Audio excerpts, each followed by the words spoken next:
มุงเห็นบ้านนำทนละพุ่นพอไปได้อยู่แต่ระวัง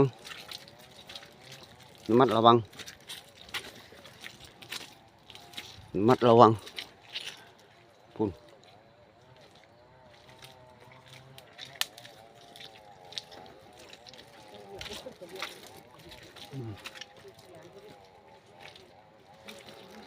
ค่อยไปค่อยมาตอนไปขี่รถซิ่งตอนไปสบายโอตอนมาย่างซิ่งตอนมารถซิ่งกับโบก้าขึ้นดอยตัวนี้พูตัวนี้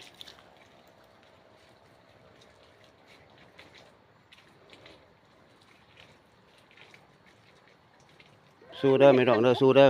ไม่เห็นคันทุ่มจะเอาไหนต้านนี่มันจะเล่น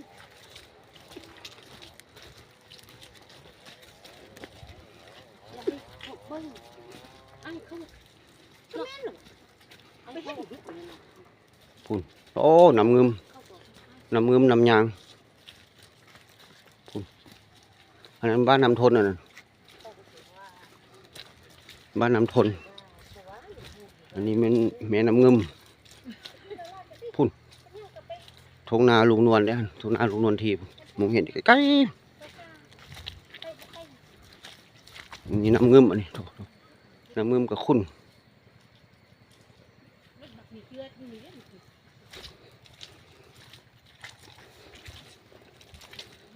อ๋อค่อยไปหมอสิฮอดบ้านอ่ะเกือบ3 ชั่วโมงยังจากสวนเนาะ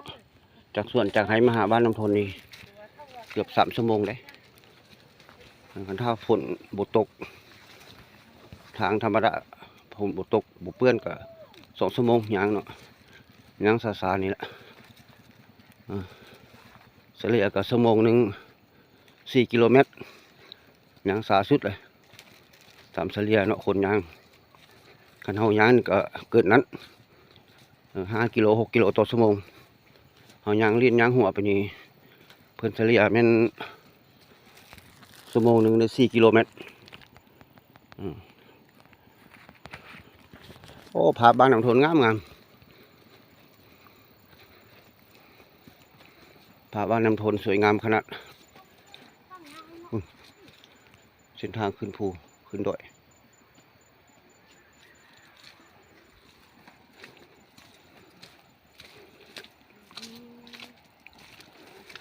หลายคนย่างลงกันกับม้วน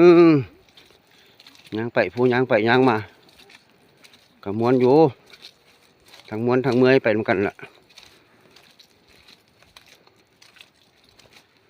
ส่วนพระเดชเขากับบริย่างเนาะขี่รถซิ่งเนาะบ้านลำทนก็มีรถซิ่งหลายคันเกือบว่าทุกครอบครัวเพิ่นน่ะมีจำนวนหนึ่งที่บ้านมีเนาะส่วนหลายก็มีรถซิ่งหมดละอันนี้เป็นทางรถทางลัดนะบ้านลำทนโอ้โถอันนี้ก็ส่วนข้าวโพดส่วนสาลีอันนี้ส่วนมักเดยแม่น้ำเงิมไปพูนแม่นหล่นสว่างอันหล่นสว่างเก่าเขาเห็นหน้าครับมันน้ำวันอันพูนมันหล่นสว่างเก่ามันน้ำวันเก่าว่าซั่นซะ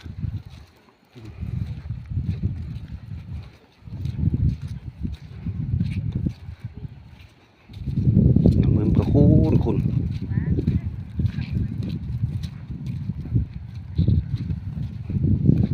หาปลาบ่ได้แล้วน้ำเงิมพูดดูสิเอามื่อไรสิไปหาปลาใช่ไหมคือสิไปบ่ได้น้ำเงิมขุ่นพดไปก็บ่ได้